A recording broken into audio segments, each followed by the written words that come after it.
the KLOS Helpful Honda Rock Room, powered by your helpful SoCal Honda dealers. Thank you, SoCal Honda. Thanks also to Sawtooth Musical Instruments, lighting by Visual Elements, audio production by Trans Am Entertainment, and special thanks to Carl's Jr. for providing the day's nourishment. Hello, everyone. Woo! My name is Emo. I'm KLOS's social media gypsy, and I want you to give a huge, super loud welcome for our host today, Matt Pinfield. Hey, everybody. Hey, everybody. Welcome to the KLOS Helpful Honda Rock Room. It's so great to see everybody here. Are you excited to see rock royalty, this rock and roll legends here today? You know, this is one of my favorites, obviously. I'm so excited because I absolutely love this man. He's been in one of the greatest rock and roll bands of all time. He's done incredible solo stuff. You know, he's just so talented, and he's got this great new record that came out this past year, which we all love, called Lighthouse. We're going to be talking about that and all the other things he has coming up, and you're going to get to see a very exclusive, intimate performance tonight. Are you guys ready for it? So thank you so much for your support of KLOS. But right now, I'd like to introduce you to the man himself. Let's hear it for Duff McKagan. Here he comes.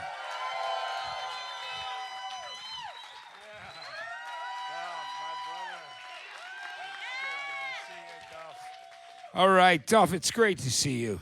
Thank you so much for taking time out of your busy schedule to come spend some time with us. You know what? These chairs, you don't sit in these kind of, I don't sit in these Neither kind of do I. chairs very often. Yeah. They're kind of weird. Like, where do you put your feet? Yeah, exactly. You're trying to figure let's out where get they to are.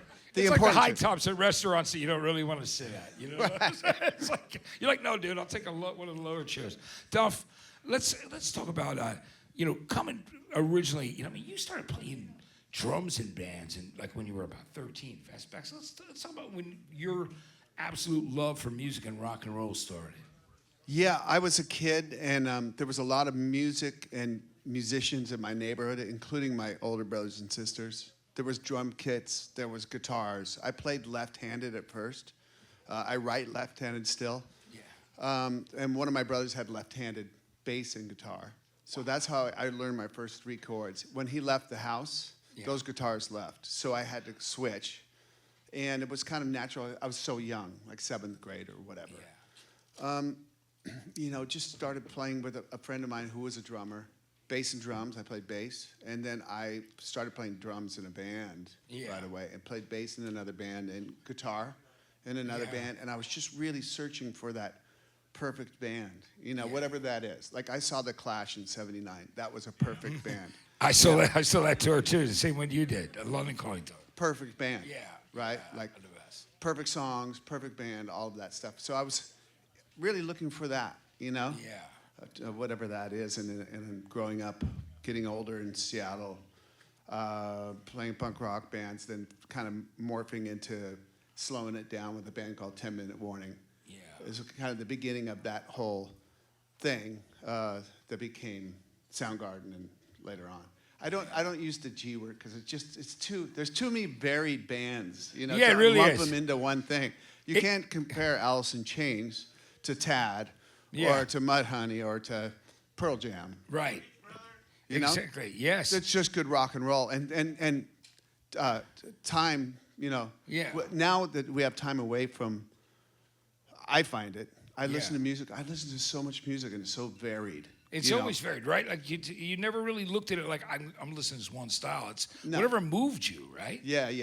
And that's, I think, growing up in like a punk rock scene, it gave you a wider, like we were listening to Prince and AC/DC and Cheap Trick and, the Ruts and the Damned and the Gap Band and all of it. That, exactly. Yeah. That stuff is all great. It was really all great. is. Yeah. Growing up at that time. When you made the decision that you were going to go down to L.A., do you remember what that first trip down was like for you when you got there?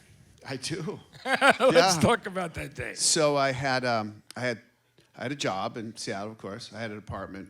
When I decided to make the move, I started saving my money, and I saved up $360. Yeah. Yeah. I had my car, my $300 car, a Maverick, slant 6 engine, could go forever. I had just put new brake pads on that thing, which is a whole thing. You know, you got the master cylinder. You got to keep that thing under pressure. I found out the hard way. Yeah. Anyhow, long story. I drove down. I stopped in San Francisco and stayed with some punk rock friends in a squat in the Mission. Yeah, wow. Like a full-on squat thing. Stayed there a little long. Spent like $100 of my dollars. So now I had $260. And I got a job. I pulled into the Valley. Yeah. I thought that was L.A. I mean, I played punk rock shows, but L.A.'s so big, I didn't, you know, we had, like, I think I had a Thomas guide. Yeah, of course. Right? You're looking at, it's the Red McNally map or the Thomas guide, right? Thomas guide, yeah. And I got a job at Black Angus out in Northridge. Yeah. And after work that first night, I got a job right away because I was in restaurants and I had a resume. And they said, we need you right now, prep cook right now. Yeah. Fine. So I got off work and I asked a guy, an older like cook guy, and, so where's Hollywood? And he's like, dude, it's like 30 miles away. So anyhow, that began my journey of working at the Black Angus and going down to Hollywood and kind of sleeping in my car for the first little bit there, you know, and just going to clubs and I met Slash and Steven Adler through an ad in the Recycler. Pretty close to right after I got here. I got in my apartment. I had an apartment by this point. And where were you living at that point? Where was I shared it with lots of cockroaches. Yeah, I've had that experience. You just get used to them crawling over you at night. You know? It's freaky, but I know that. Or if you get a roach motel, they eat the bodies of the other ones, so all you see are these legs. It's disgusting, guys. But we've all had to do it. You know, we've got to start somewhere. Yeah, you got to start somewhere. And so I met Slash and Steven pretty quickly after I got here, a couple weeks. Yeah. And so I had 2 friends, right? Yeah. I was like, great. Which is good. And they started introducing me to more of their friends. And then Izzy moved across the street from me. Where did I live? I lived on Orchid Street, which behind the Chinese Theater. It wasn't all fancy like it is now. Yeah. It was not fancy then. Yeah. It was not fancy. I met Izzy, and then Axel through Izzy, and suddenly I had like friends, like I had my guys, you know, that I could call my friends, and we were all from different places, and it was kind of cool, and we were all looking to do the same thing, which was form that perfect band. And all brought on different elements, which was so cool, the things that you loved. You and Izzy had a lot in common, too, in some of the rock and roll stuff that you loved, right? Yeah, I mean, Izzy liked Johnny Thunders and like more of the stuff that everybody had this mixture. And the thing is, once we got together, we all kind of shared the stuff that made us move, right? Yeah. Each other move. And suddenly, you know, I remember Axel turning me on to like deep cuts of Nazareth, like Miss Misery and stuff. I'm like, holy, I have no idea. Yeah, you knew Love Hurts and Hair of the Dog, right? But then that's it. Yeah. I didn't know all of the other stuff, and I felt like kind of a dummy, you know, for not knowing this great catalog of rock and roll music. And Dan McCafferty's voice, right? I mean, that guy was one of the best singers. Yeah. Which, you know, I always heard that in Axel and loved that about it. Right. Yeah. But so that kind of thing would happen with us all, and I brought my prints. You know, hey guys. All right, maybe, but yeah. And then the rest is, you know, it's history. You guys really just started to me, it was a perfect rock and roll band. Every aspect of it. You know, Dane. You know. It was exactly what we needed at that time in rock and roll when it came out, and it was just, it was beautiful. It had all the elements of all the things you loved. Like you said, Axel, you know, like loving Nazareth. You never had those conversations before. But you know, you say it was needed. We needed it too. And when a band needs it, you know, that's when things really start to happen. And when I watch young bands, I can tell, like, do they need to do this or they can't breathe? Yeah. Are they just doing it, running through the motions, you know? Yeah. And we had to do this or we couldn't breathe, you know? Yeah. And so. It's amazing. So I mean, all the things since then that have obviously happened, and all the great tour that you guys have been doing in the last couple of tours. But I've seen you do a lot of cool things over the years. Of course, like you've always been a supporter of all the stuff I do, and I really appreciate that, Matt. Yeah, thank you so much. I see you. Thank you, Duff. I really appreciate it. I love you, and I love. I mean, for me, it's like all the stuff that you do. You're absolute, genuine, authentic, and a badass, and I love you. Oh, it's not worth it. Thank you, guys. Yeah. But I gotta. So this new, I love that this new record is so great. When you did Lighthouse, talk to me about the second album when you realized because you had a lot of songs. Because during the pandemic, right? Had a little time to write, or I mean, I had a bunch of songs. So the pandemic happened. We were supposed to be on Guns was supposed to be on tour. We had actually played the first show of this huge tour we were going to do. We played Mexico City like March 10th. If you remember, the stay-at-home orders happened March 12th. So we got something like that. So we got back, and it was anyhow. So here we are. We think it's going to be 2 weeks. I just got my own studio in Seattle, my first studio, and Martin Fabier, who's here mixing sound for us live. He records. He's my producer, and we've done loaded records together. We've done so much stuff. So here's Martin and I in the studio. We got drum kit mic'd up. We got amps. Martin's got it perfect. Everything sounds great. The vibe in there is amazing. Okay, we got a couple of weeks. Let's finish the songs we started here before I went down to rehearse with Guns. Yeah. We finished those songs. While that was happening, I was writing more songs, and I had some other stuff on my GarageBand. 2 weeks turned into 4 weeks, right? So, okay, well, we can finish. I can put a vocal on that thing, and we'll get that thing close, and this other thing. 4 weeks turned into 8 weeks, and I had more songs, just kept getting more songs and more songs. And as we know, that turned into quite a while. I don't even know how long. Getting Jamie, the drummer from Shooter's band, to come up, fly up and stay at a little motel by the, because you couldn't come to the house. Yeah. You had to stay separate. We had TJ, a guy who's our tour manager here. He was our COVID, he got a compliance officer thing. We had to do all that crap, what we all had to do.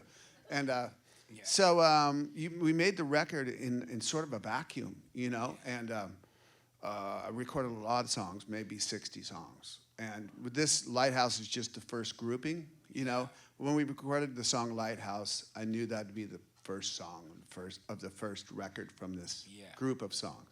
And got to Just Don't Know, the song I did with Jerry Cantrell. I knew that'd be the last song. That's okay, I got the first and the last song. How do we fill this in and tell a story? Which I love to do, like a little novel. And so I think, we achieved something pretty cool. You put it out. We're all by ourselves. You put this thing out, now the public is like, I wonder if it's any good. We don't.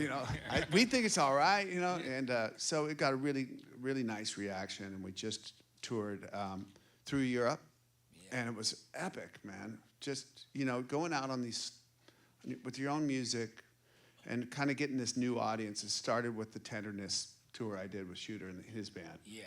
And it grew the second time back. It's very cool. And we just came through the States. We did Boston, New York, Chicago, Denver, not last night, night before last.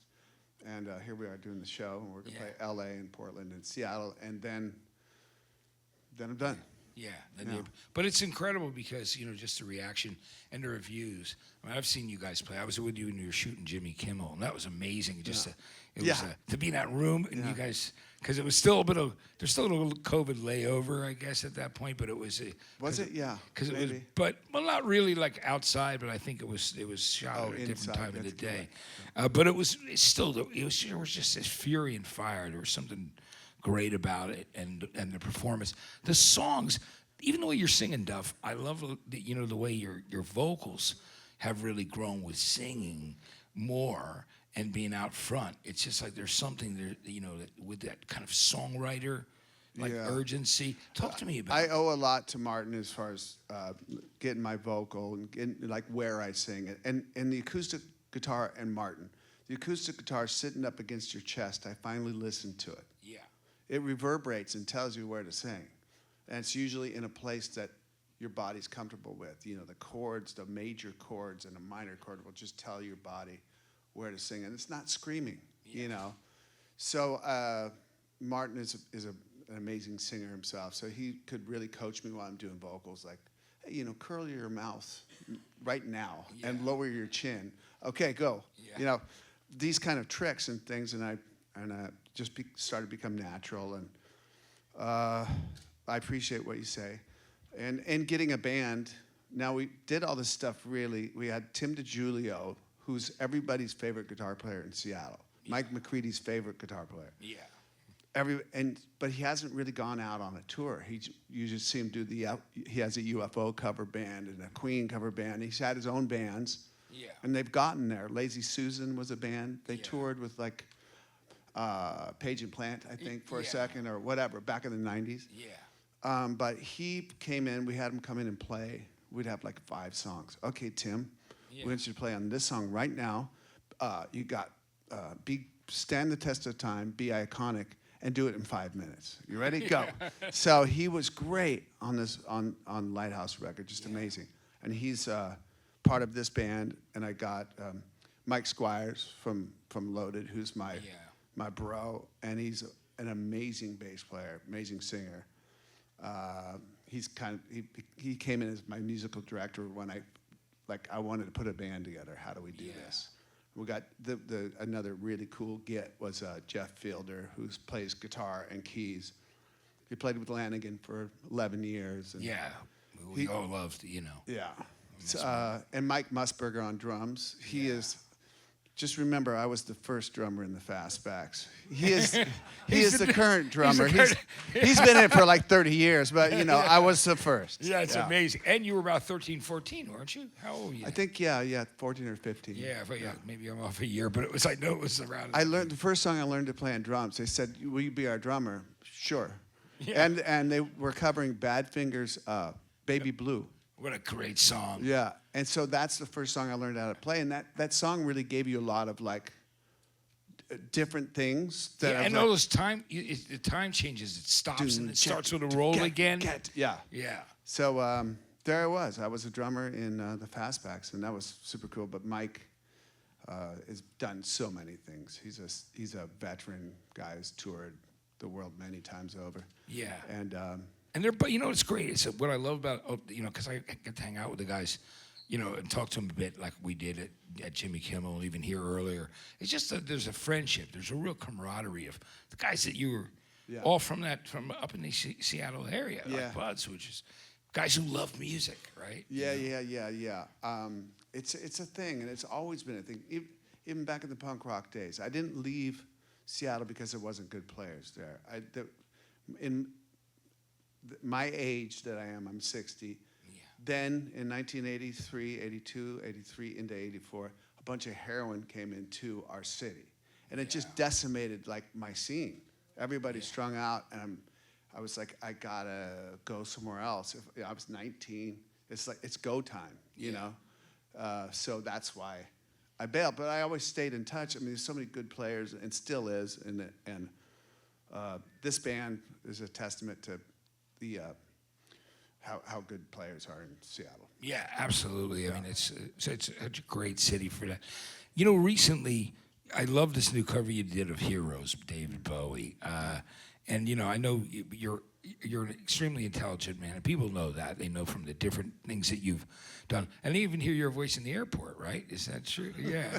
At SeaTac, if you go there, you'll hear my voice. Which I think is the coolest thing ever. I mean, it's like, you know, when you're I really wanted to do much more. It's the TSA. I'm the TSA guy, you know? Yeah. So I made these recordings. I made other alternate recordings. Like, on the off chance that you've never traveled before, please take off your watch, the coins take your computer out of the bag, all your shit, your phone, take it out, because the TSA lady who's yelling, my ear's right next to your head, and she's yelling at everybody, or he, or whatever, you know. And I made this long recording. They did not use that one. That would have been incredible. On the off chance that you've never traveled before. Yeah. That would have been brilliant if I've heard that coming through. Yeah. C-Tech there. Right. know? But it's cool. So tell me about doing Heroes, because it was a great choice, and I thought even the guitar playing on it was so, because there's from Fripp, who was on the original, to Ronson, who played. We love Mick Ronson. Talk to me about that. Well, okay, so I was recording more songs, and I don't know how we landed on it. It was Martin and I having a discussion about, I have a song with the working title Heroes, which is not going to be called Heroes. It's a completely other song. Yeah. And so the Heroes name was out there in our little, whatever it was. Yeah.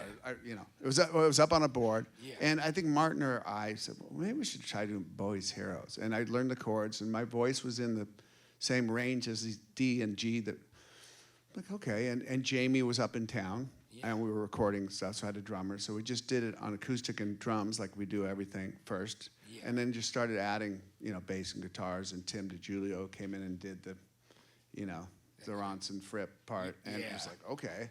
Sang it, and we built it, and I'm like, oh, this is cool. So we put it out before the European run, just as an extra little something, and we added it into the set.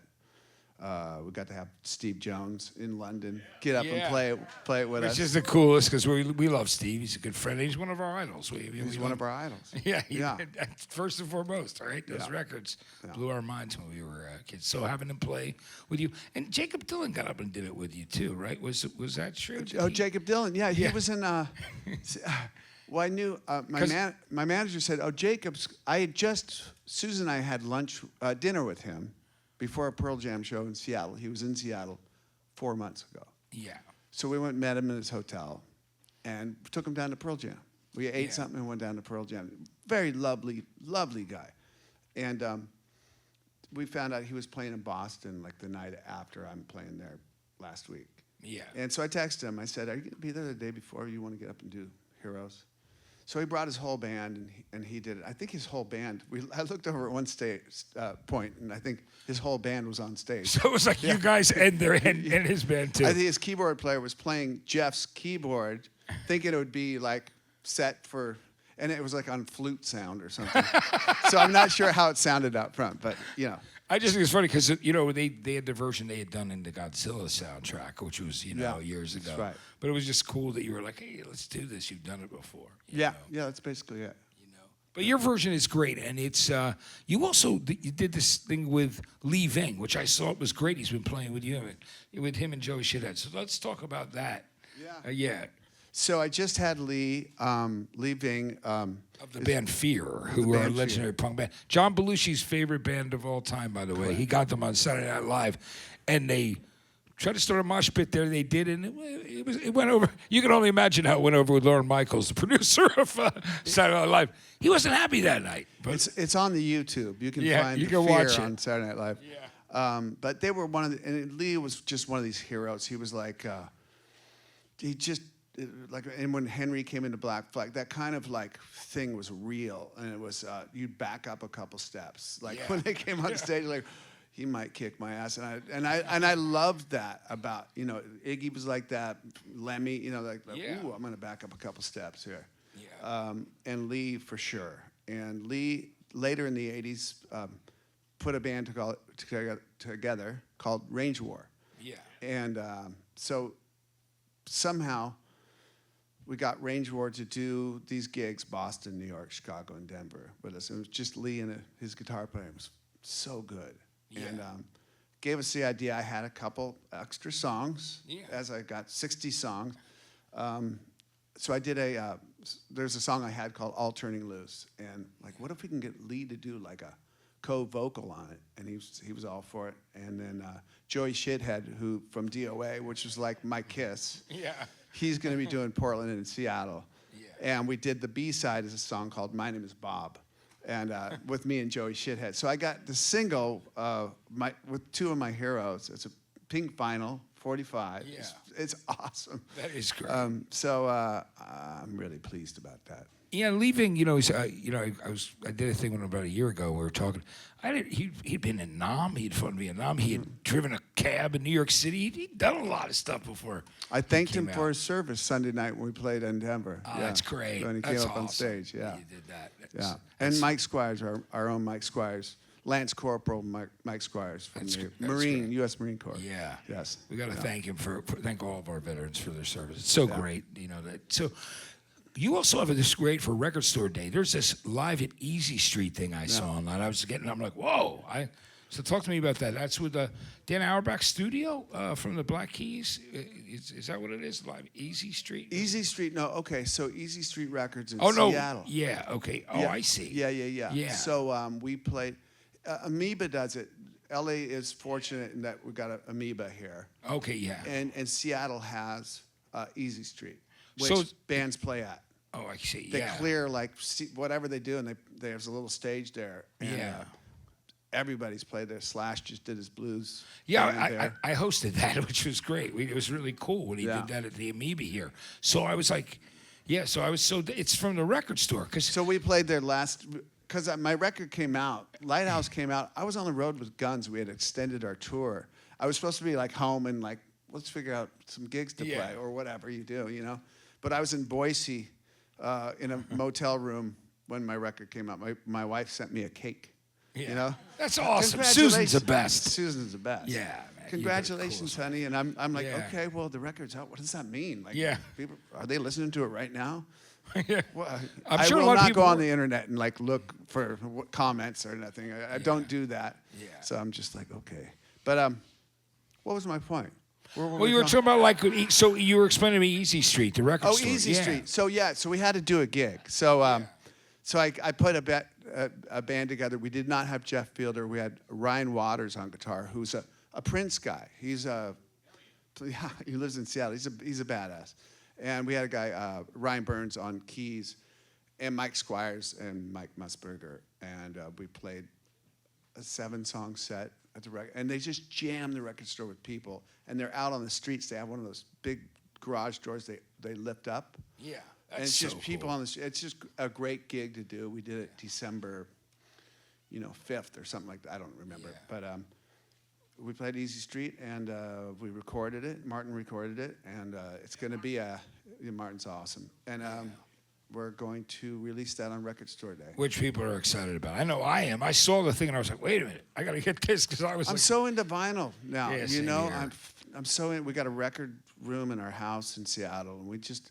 You and Susan pick different albums, different nights, and kind of hang out and say, let's listen to this. We have a video game down there, like one of those table ones, and she may or may not, I don't know, do an edible or something, and we'll play a video. May or may not, I don't know. Exactly. And my girlfriend Kara said. We play video games and just pick out records, and it's so great. It might be, Hall & Oates. Yeah. Or it might be Rush. It might just like we have this just varied taste in music. And it's all good. It's all only quality shit we have in there. Yeah, exactly. Yeah. I think that's awesome that you shared that love of music and that you end up doing that together all the time. And it's cool. I mean, she's the best. I mean, I just have to say. You got a great family. Daughters, too, are amazing. Thank you. And if people have, if you get a chance to see Grace live, she's going to be opening, tomorrow. Of course, tomorrow night. She's so badass. And I played her on New and Improved here on KLOS many times, and I love that K-Town song so much. Yeah. The first time I saw Grace play, she's really wanted to keep me out of her. It's like the nepotism thing. She's like, Dad, I got a song for you. Dad, no. You want to play a gig? Dad, no. So finally I got her to play this gig with me tomorrow night, which I'm really happy about. She really likes the Lighthouse message. She goes, I'll do that show. Yeah. But first time I saw her play, she sings. She's a singer. She was like 16. And I was really nervous. I went, what if it's, I don't know. I don't know. She's You're my a dad, daughter. Plus, she's my daughter. What if somebody says something shitty to her, What am I going to do? Come out swinging. No, totally. But she came out and she was like this fully formed Iggy Pop character, just gnarly and like in people's faces. And I'm like, that's my daughter. And she's taken after Iggy Pop, who's like my favorite guy ever. I won as a father. We're good. There was awesome. fake blood and Isn't shit. that great? How great is that? I love that. She's incredible. We absolutely love her, and so that's going to be an exciting thing tomorrow night to see. She's got that. It's lineage, you know what I mean, Duff? Because you've and you playing with Iggy too, like working on the last record and doing other things. How much fun was that? Was it? I mean, it's mind blowing to me that to record songs, write and record songs for Iggy, and then hey. Will you guys be my band for these shows? You know. Yeah. Yeah, we'll be your band. You know, me and Chad Smith and Andrew Watt. Yeah, we'll be your band, and we tried to be the best Stooges there ever was. Like we all did like 6 weeks of pre-work before we even got in a room with Iggy. Like we're gonna be fully formed when he comes in, and we got Jamie from the Kills to play the other guitar, and Matt from the Stones to play keys, and it was just super good band. But Iggy is the real, it's hard to talk about him because you don't really have to say much. You know, you see him, you see what he does. That's him. You know, there's no offstage Iggy. Yeah. You know, I did see my daughters. We played Jimmy Kimmel. My daughters aren't like I'm freaked out by Iggy Pop. To be quite honest, I'm like, whoa, what do I say? That was so stupid. What I just said. But my girls were at Jimmy Kimmel, and I see them over with Iggy, and my daughter May, she just got out of fashion school in New York. She went to Parsons, and she made this leather jacket, her first kind of thing of her line, this leather jacket with leopard print. And I see her, Iggy's got the jacket on, and she's taking pictures of Iggy. She just simply said, hey, Iggy, will you wear this? I want to take some pictures. I'm going to post them on, this is my new coat, you know. Yeah. And Grace was over there, and they were all talking, having the best old time. Like, I wish I could have that easy of a relationship, but it's Iggy. I can't. But no, he's a sweet man and the real deal. And there's not, you know, we've lost Lemmy, we lost Prince, so Iggy's like the one. You know, Lee Bing. You know, there's some people out there. They're still killing Debbie Harry. You know. So there's a lot of them still there. But I'm so glad Iggy is still here and that you guys worked on that together. I remember one time introducing him. It was actually a tribute to Wayne Kramer for Road Recovery. Right. And he came out on stage. I was introducing him, and he like went to grab the microphone and went boom across the room. But it was so rock and roll. It was great. And then he pulled it back in and went up to Tom Morello, and he was like, yeah, you know, like telling him to play.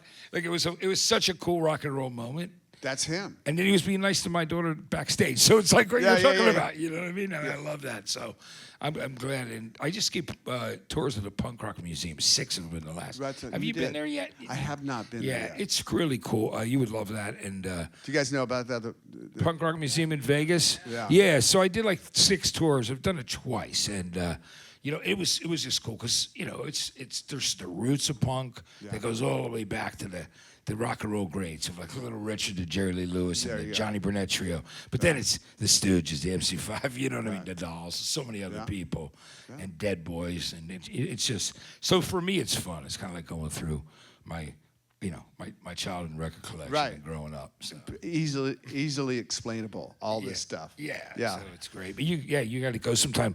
So I know you've said that GNR is going to have a big year too in 2025. Or people are very excited about that. I mean, I'm sworn to secrecy, of course. Of course, you know.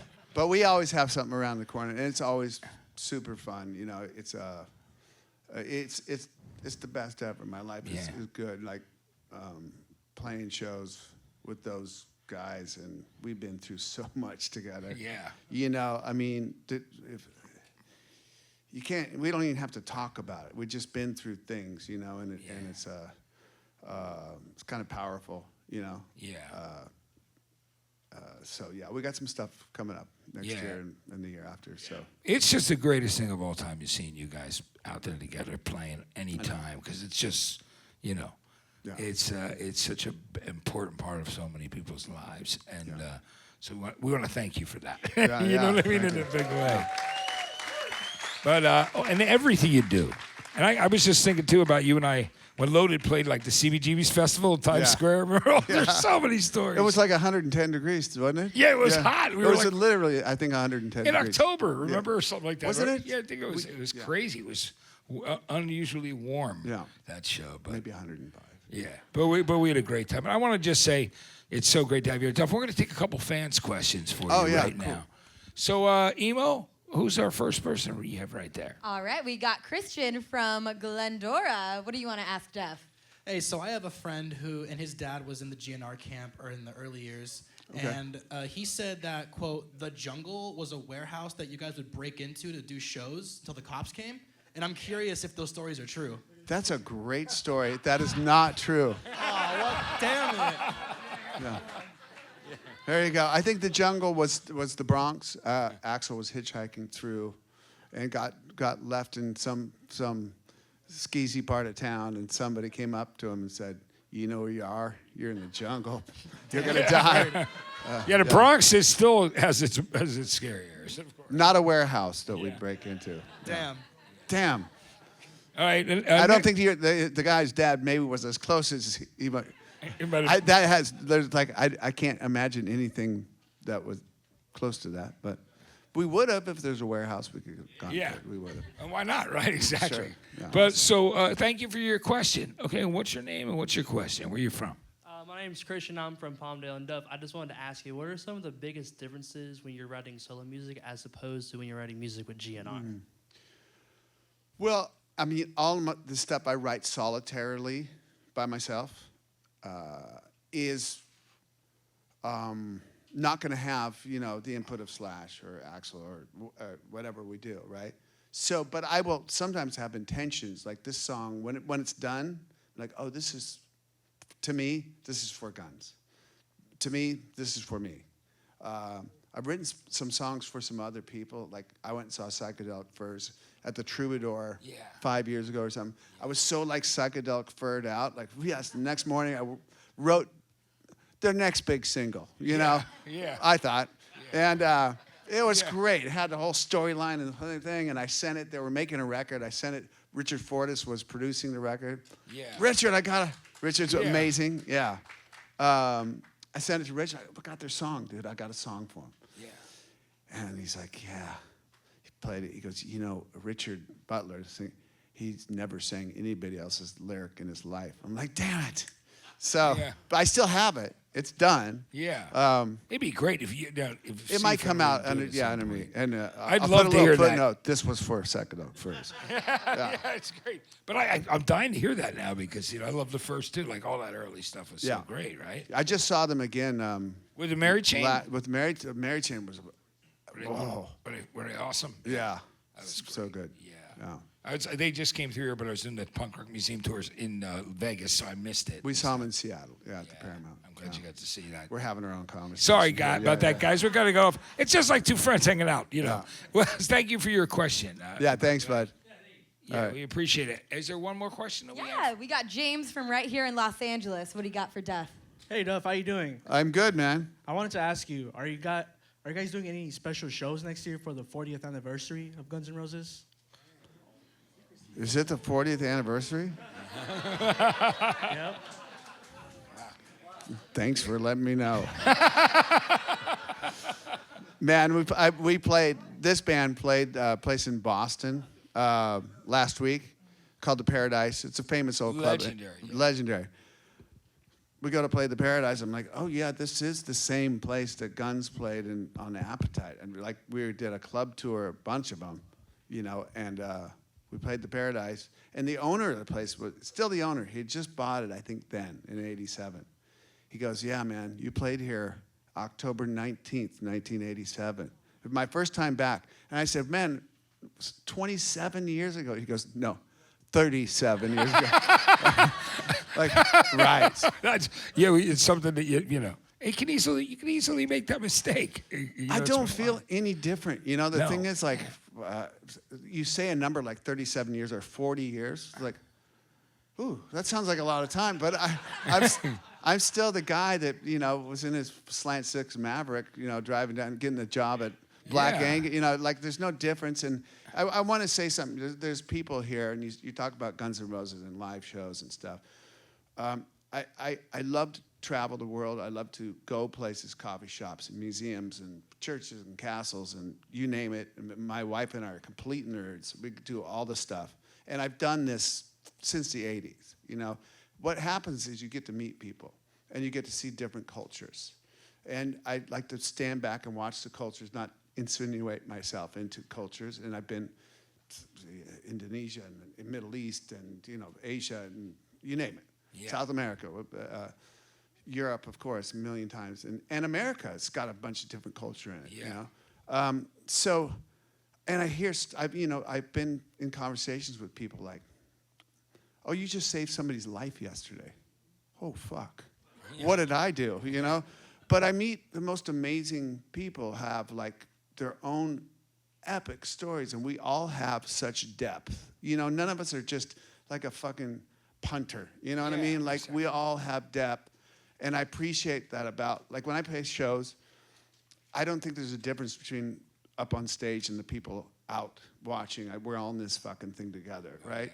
Oh, yeah. And so I'm honored that people would come, because we all have the depth and the stories, and that you take the time to come and see me play or anything I'm doing play. I'm honored, and I always look out. It's kind of overwhelming if you look out and you're like, I wonder what his story is. I wonder her story is, and the energy, and like, oh shit, okay, stop, shut it down for a second. You got to finish Jungle, you know, like. But it's really appreciated, you guys. Yeah, cheers. Yeah. That's what I said about. That's why I said Duff is absolutely one of the greatest people that I know in through this life of music and rock and roll. So I love you for that. I just got to tell you. Thank you. So thank you so much, Duff. For thanks. It's awesome. I'm excited. We're going to hear you play with the guys now. This is going to be great. I want people to see how great this band sounds together, and these great songs. So we're looking forward to the performance round. Duff, thanks very much for thank you, man. For doing this, man. Thanks, you, guys. Man. Thank you. Duff McKagan, everybody. All right, everybody. It's good to see us. So we're gonna get set up on stage. We're gonna take a quick minute, and then we're gonna start. We're gonna let Duff take a quick break, and then we're gonna start. So thank you so much, everyone. So stay with us, and thank you for being here. Duff, that's great. Great job. I love you, brother. You know how much I do. That's the best. Yeah. Thanks, guys. Awesome to meet you, man. Good.